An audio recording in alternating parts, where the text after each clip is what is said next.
Bonjour, comment allez-vous?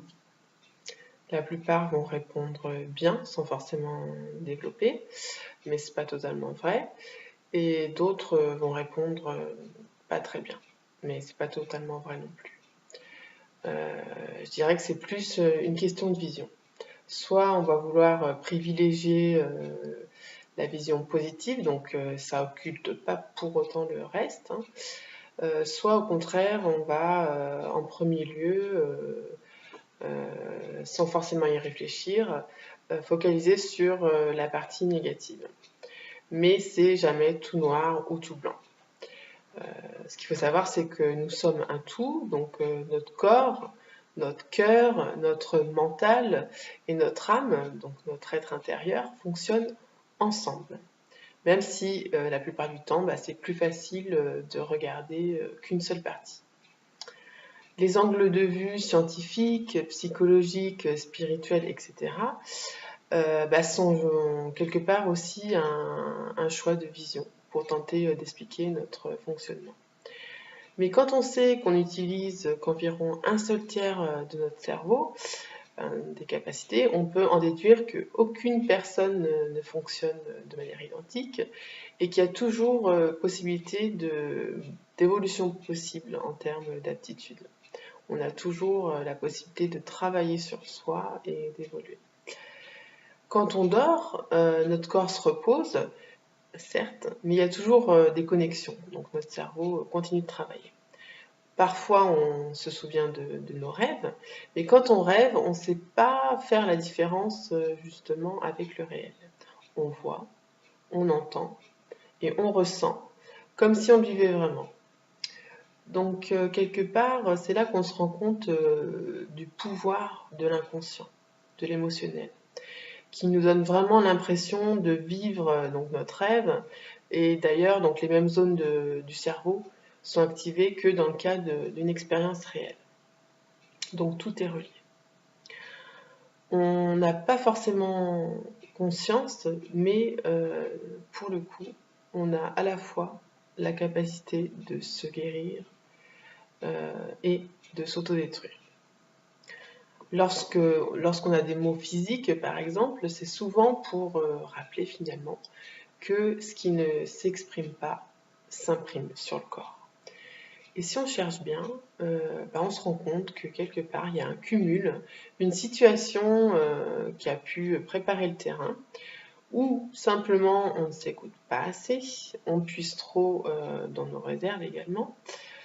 Donc ça peut être par exemple le fait de vivre une situation qu'on a du mal à accepter, ou le fait de ne pas pouvoir suffisamment dire ce qu'on pense ou ce qu'on ressent, ou donner trop sans recevoir suffisamment ce dont on a besoin, ou encore nier une partie de soi et de ses propres besoins. On peut s'auto-parasiter en quelque sorte. Et parfois, c'est l'inverse. On va vivre des choses graves et on va avoir la capacité de surmonter cette épreuve, de pouvoir même combattre des pathologies lourdes. C'est comme si on allait trouver en nous une ressource insoupçonnée. Mais dans ce cas-là, d'où peut provenir cette ressource? Du mental? Du physique? Par quoi est alimentée la source en fait? On va creuser, on va aller encore plus loin.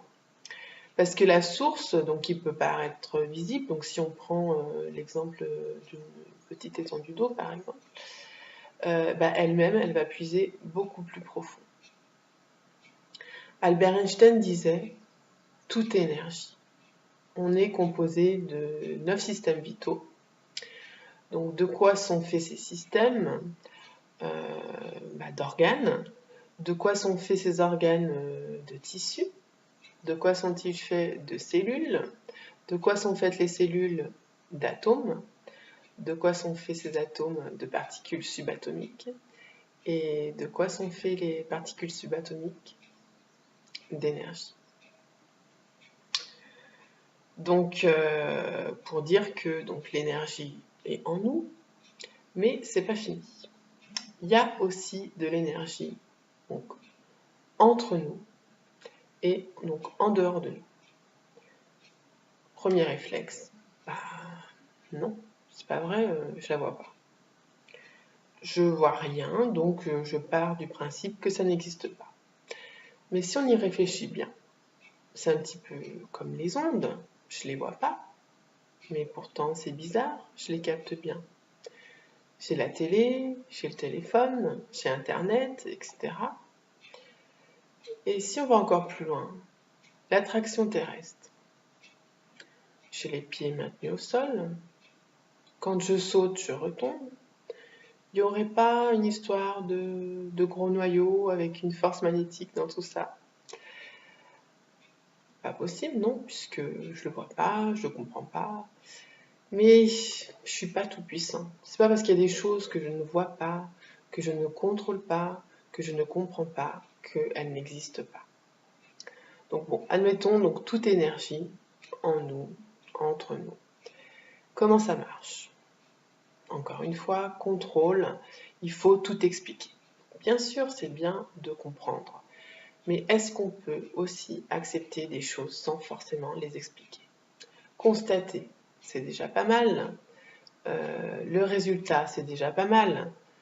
Donc, qu'on ait ou pas tout décortiqué, de toute façon, le résultat, il est le même.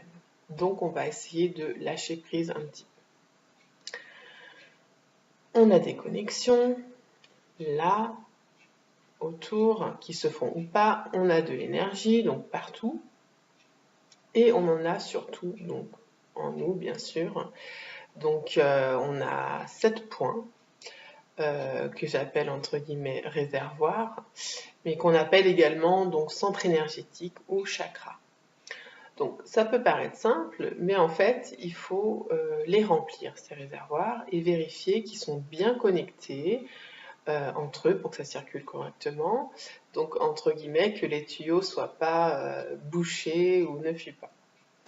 Donc comment on fait? Donc il y a plusieurs méthodes certainement, mais en tout cas le Reiki. Donc c'est quoi le Reiki? Donc le Rei, c'est l'énergie environnante, extérieure, on va dire universelle.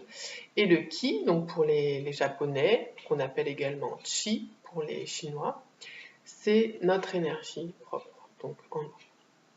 Donc le Reiki, c'est en fait une technique de guérison qui va en fait canaliser l'énergie environnante pour remplir entre guillemets les réservoirs et rééquilibrer, reconnecter, nettoyer pour que l'énergie circule et fasse ensuite son travail. Donc se concentre là où il y a besoin. Donc elle va apporter une ressource qu'on va ensuite pouvoir utiliser. L'énergie va travailler sur tout et sur tous les plans. Donc elle va en gros recharger, donc approvisionner la source en positive, et elle va également permettre de décharger, donc de nettoyer l'énergie négative qui va permettre une évacuation donc, de manière naturelle. Donc finalement, peu importe le passé, même si on a toujours des traces qu'on a enregistrées, peu importe ce qu'on vit, on en a tous besoin. Je pars de ce principe. Même si c'est minime, douleur, fatigue, maladie, stress, mal-être, colère, tristesse, etc. Donc pourquoi se priver d'un coup de pouce? Mais ce coup de pouce, ça va être la moitié du travail. Il faut pouvoir l'accepter, il faut pouvoir vouloir guérir aussi, être dans une démarche d'évolution, de travail sur soi, pour être finalement plus en accord avec soi-même et connaître son fonctionnement. Comme dirait Bouddha, je peux vous montrer la source, mais je ne peux pas boire l'eau à votre place. Sur ce, je vous remercie de votre attention.